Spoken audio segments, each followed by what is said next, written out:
While everyone marvels at Samsung's latest and greatest Galaxy S series, for many people, these high-end devices are either unattainable or downright unnecessary. When you look at the sales figures, it quickly becomes clear that Samsung's A series has higher sales volumes than the S series, so it deserves our attention as reviewers. Today, we have the cheapest smartphone of the A series, the new Galaxy A06. Not a lot has changed compared to last year's Galaxy A05. Not to be confused with the Galaxy A05s, which is an ever so slightly higher-end device. With the Galaxy A06, you still get a basic plastic build with no official ingress protection, a modest 6.7-inch, 60Hz LCD display, a single loudspeaker, a rather meager MediaTek Helio G85 chipset and only 4 GB of RAM and 64 GB of expandable eMMC 5.1 storage in the base tier. The camera setup hasn't changed either, with a 50MP main cam and 2MP depth sensor on the back and a basic 8MP selfie up front. You still get a 5000 mAh battery and 25W charging like last year as well. Honestly, the only things that seem to have really changed from last year's Galaxy A05 to this year's Galaxy A06 are the color options and the inclusion of a side-mounted fingerprint reader in the power button.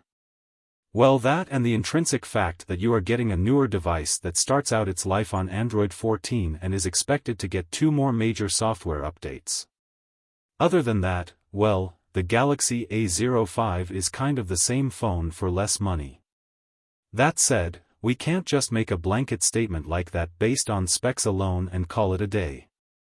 We will dive deeper into what the Galaxy A06 offers on the following pages. Besides, seeing how the Galaxy A05 never made it to our office last year, this is a great opportunity to see how far along Samsung's entry-level hardware has come. Pros: light yet surprisingly solid plastic build. The newly added fingerprint reader is both speedy and accurate.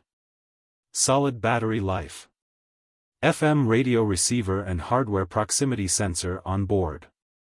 Cons: no charger in the very flimsy retail box.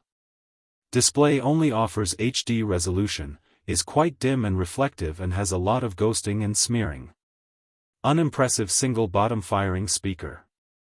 No NFC and a short list of onboard sensors. Unimpressive overall performance with plenty of slowdowns and hiccups in the UI and apps due to the modest chipset and eMMC storage. Mediocre photo quality and poor video quality.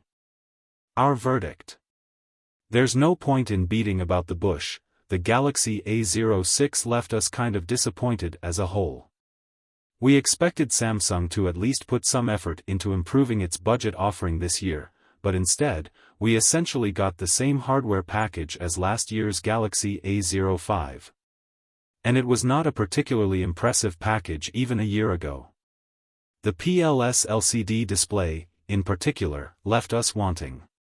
At 6.7 inches in diagonal, it is definitely big enough to be comfortable, but that's the only thing that it has going for it. It is not particularly sharp with its HD resolution. But even that we can overlook. The modest level of max brightness is harder to live with, and so is the fact that the panel is quite sluggish with plenty of ghosting and smearing. The Galaxy A06 also brings a rather unimpressive single speaker to the table. No ingress protection of any kind, though we do like the overall quality of its admittedly plastic build. The MediaTek Helio G85 chipset is also barely enough to properly power the One UI experience. We aren't sure if the chip is entirely to blame or if the eMMC 5.1 storage is also dragging the whole experience down, but the UI is sluggish and not particularly responsive or snappy. And that's out of the box without months of regular use piled on top. We also don't particularly appreciate that most versions of the Galaxy A06 only get 4 GB of RAM. The 64 GB of storage in the base model is far from ideal, too, though at least there is a dedicated microSD card slot. The camera experience on offer by the Galaxy A06 is okay for the class but largely unimpressive. Battery endurance is solid, but also nothing to phone home about. As far as things we genuinely liked go, there is the dedicated microSD card slot we already mentioned and the new side-mounted fingerprint reader, which works beautifully. All things considered, there are a lot more negatives or rather deficiencies on this list than positives. We would probably shy away from the Galaxy A06. If you have your heart set on the Samsung experience, then we would steer you toward the A15 or, better yet, the A25.